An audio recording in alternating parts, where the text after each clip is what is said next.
When I started my business, as I said before, my daughter was 6 months old, and then a year later, I had another daughter.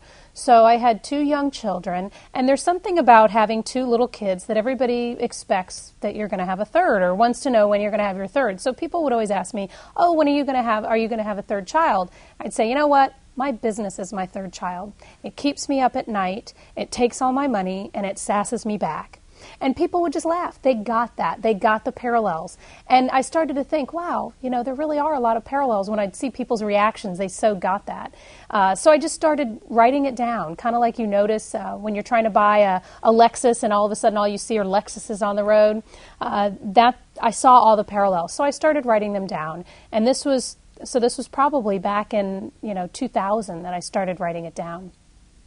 And I kept a journal of the ideas, and then in 2002, unfortunately, my father, who was 58 at the time, passed away of cancer. I was lucky enough, because I was self-employed, because I had my own company, to spend a great deal of time with him down in Texas as he was going through this illness. And one of the things he always wanted to do was to write a book.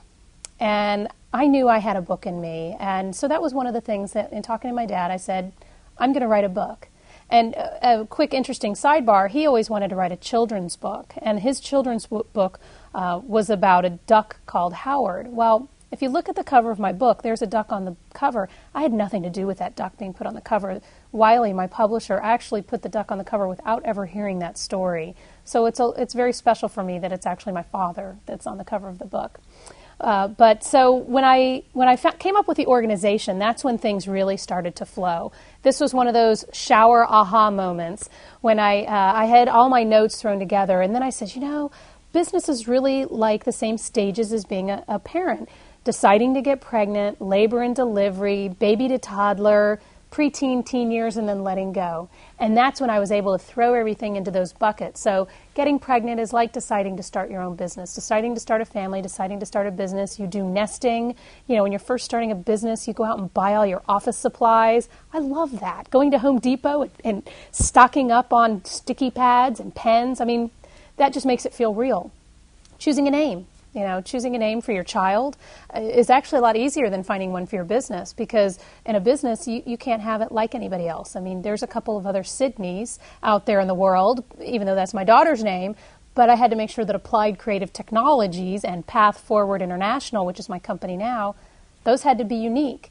So people have even started to make up words and put words together, especially if it's a scientific company. They'll just take bits of BioScigen and just throw them all together, which I think is funny. Then there's the labor and delivery, which is you forget the pain, so you'll do it again.